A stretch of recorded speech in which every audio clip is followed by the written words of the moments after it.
Friends, இந்த பைரவி அடுத்து என்ன நடக்க போட்டுடுது இந்த ஒரு வீடியோவில் ஒரு குட்டி ப்ரெமோவா பார்க்கலாம் வாங்க. நான் சிவா கிட்ட பேசுகிறது விஷயமா அப்படின்றாங்க. அதுக்கு அடுத்து தான் பார்த்தீங்கன்னா சிவா சாப்பிட்டுட்டு இருப்பாங்க. அனுப்புறம் நீ தான் சாப்பாடு பரிமாறவும் சிவா உங்ககிட்ட கொஞ்சம் பேசணுயான்றாங்க. சொல்லுங்க பெரியம்மா என்ன விஷயம்ன்றாங்க. உன் அம்மா 2 நாளைக்கு முன்னாடி ஜோசியை பார்க்கறதுக்காக உன்னோட ஜாதகத்தை எடுத்துட்டு போனாலாம். அங்கே போய் உன்னுடைய ஜாதகத்தை காமிக்கும் போது உன்னுடைய உயிருக்கே ஆபத்து, அதுவும் சிந்துவால தான் ஆபத்து வரப்போதான்றாங்க. அதனால நீ சிந்துவை விட்டு பிரிஞ்சாகணுன்ற மாதிரி சொல்றாங்கப்பா. எனக்கு பயமா இருக்கு. சிந்து உனக்கு வேண்டாம், என் பிரிஞ்சிரியாவில விட்டு அப்படின்றாங்க.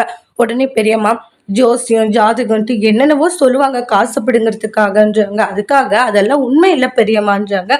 நீங்க என்னை பத்தி எல்லாம் கவலைப்படாதீங்க அப்படின்றாங்க. இல்லையா, எனக்கு ரொம்ப சங்கடமா இருக்கு. ஒன்னும் கஷ்டப்பட தேவையில்ல, கண்டிப்பா இந்த பிரச்சனையை சரி செஞ்சிடலான்றாங்க. எதுக்கு நீங்க பயந்துட்டு இருக்கீங்க பெரியம்மான்றாங்க. இதெல்லாம் சும்மா நடக்கிற ஒரு விஷயம் தான்றாங்க. நிறைய விஷயம் சொல்லுவாங்க, அதெல்லாம் போய் நடக்குமான்றாங்க. இப்போ நான் வந்து ஹாஸ்பிட்டல்ல டாக்டரா இருக்கேன். நானும் நிறைய பேஷண்ட்டை காப்பாத்துறேன், நிறைய பேஷண்ட்டை காப்பாற்ற முடியறதில்ல. அது மாதிரிதான் உயிரின்றது வந்து அது என்னைக்கு இருக்குமோ இருக்கும், அது என்னைக்கு போகணும்னு நினைக்கிறதோ அது போகும். அதை நம்ம எதுவும் பண்ண முடியாதுன்றாங்க.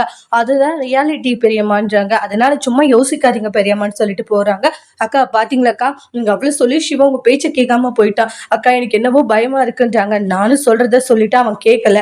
அதுக்கு மிச்சம் நம்ம என்ன பண்ண முடியுமாக்கா? பாத்துக்கலாம் விடு, கடவுள் மேல பாரத்தை போடலான்றாங்க. என்னக்கா இது இப்படி சொல்லிட்டு இருக்கீங்க? பாத்துக்கலாம், எப்படியாச்சும் சிந்து சிவா பிரிக்கலாம் அப்படின்ற மாதிரி சொல்லிட்டு போயிடுவாங்க. அப்புறம் சிந்து கிட்ட போயிட்டு, சிந்து நான் ஜாதகம் பார்க்க போனா அங்க நீ சிவா கூட சேர்ந்து வந்தா சிவாவோட உயிருக்கே ஆபத்துனாங்க, ஒழுங்கு மரியாதையா நீ சிவா விட்டு போயிடுன்றாங்க. எந்த கடவுளாலையும் என்னைய புருஷனையும் பிரிக்க முடியாது, என் புருஷன் அவ்வளவு சீக்கிரம் யாராலையும் பிரிக்க முடியாது, டாக்டர் கூட தான் சேர்ந்து வாழுவேன்றாங்க. என்ன மீறி தான் டாக்டரோட உசுரே போகும் அப்படின்ற மாதிரி சொல்லிட்டு இருக்காங்க. மகன் சிந்துக்கிட்ட ஆர்கியூமெண்ட் பண்ணிட்டு இருக்காங்க.